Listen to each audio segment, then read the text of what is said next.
Assalamualaikum warahmatullahi wabarakatuh. Nama saya Evi Masrurotin Hidayah dengan NIM 06091281823074.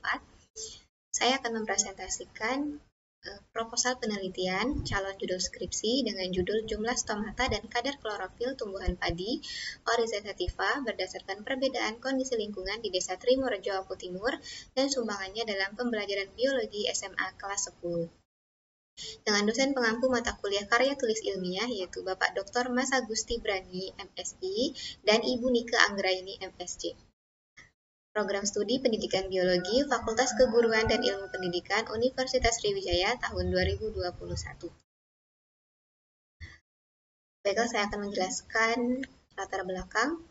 Menurut Anggraini et al. Pada tahun 2013, padi merupakan komoditas utama dalam menyokong pangan masyarakat Indonesia. Menurut Badan Pusat Statistik Sumatera Selatan tahun 2017, Kabupaten Oku Timur merupakan penghasil beras terbesar kedua di Provinsi Sumatera Selatan, khususnya di Desa Trimorejo yang terletak di Kecamatan Semendawai Suku 3 yang memiliki luas persawahan sekitar 225,7 hektar. Lahan persawahan tersebut terhubung dengan lahan persawahan di desa-desa lain, dan dapat dipastikan bahwa ada lahan yang berada jauh dari jalan dan ada lahan yang dekat dengan jalan yang sering dilalui kendaraan bermotor. Kendaraan bermotor yang sering melewati jalan tersebut akan menimbulkan polusi udara yang berdampak negatif bagi tumbuhan. Mutakin et al. Pada tahun 2016 mengemukakan bahwa daun dapat digunakan sebagai bioindikator pencemaran lingkungan dengan mengamati struktur makroskopis dan mikroskopis daun. Oleh karena itu, perlu ada penelitian untuk mengetahui jumlah stomata dan kadar klorofil pada kondisi lingkungan yang berbeda di Desa Trimorejo, Kabupaten Oku Timur.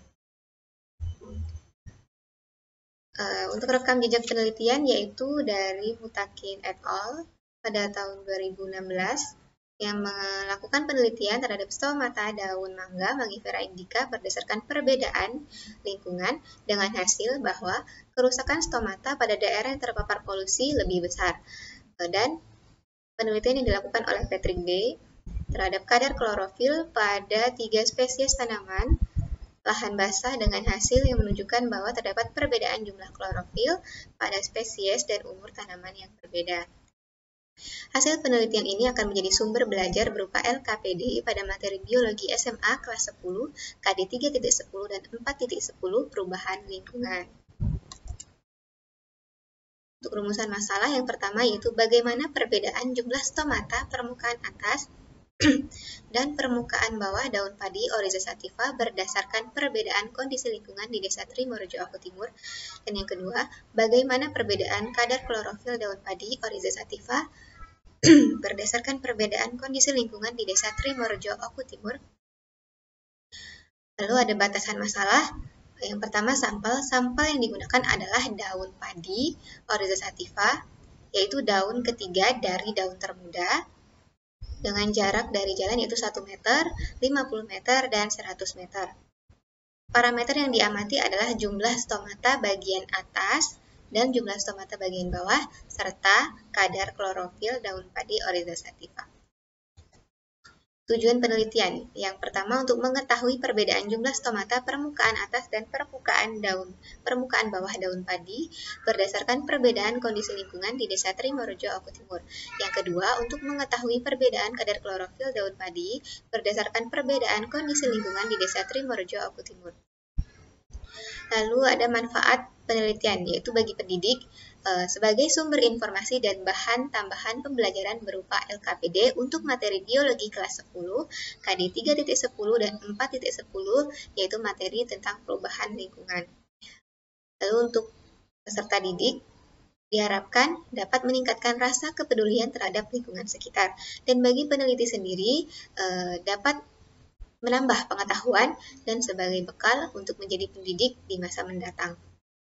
Hipotesis yaitu jumlah stomata dan kadar klorofil tumbuhan padi berdasarkan perbedaan kondisi lingkungan di Desa Trimorejo, Oku Timur tidak memiliki perbedaan signifikan, dan jumlah stomata dan kadar klorofil tumbuhan padi berdasarkan perbedaan kondisi lingkungan di Desa Trimorejo, Oku Timur memiliki perbedaan yang signifikan.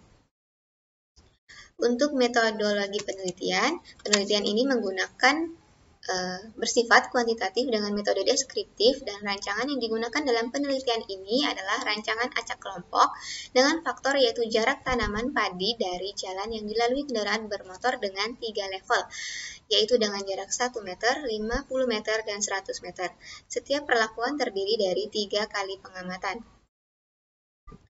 Untuk waktu dan tempat penelitian, penelitian ini dilaksanakan pada bulan Mei. Penelitian dilakukan di Laboratorium Pendidikan Biologi, Fakultas Keguruan dan Ilmu Pendidikan, Universitas Sriwijaya, Kampus Indralaya.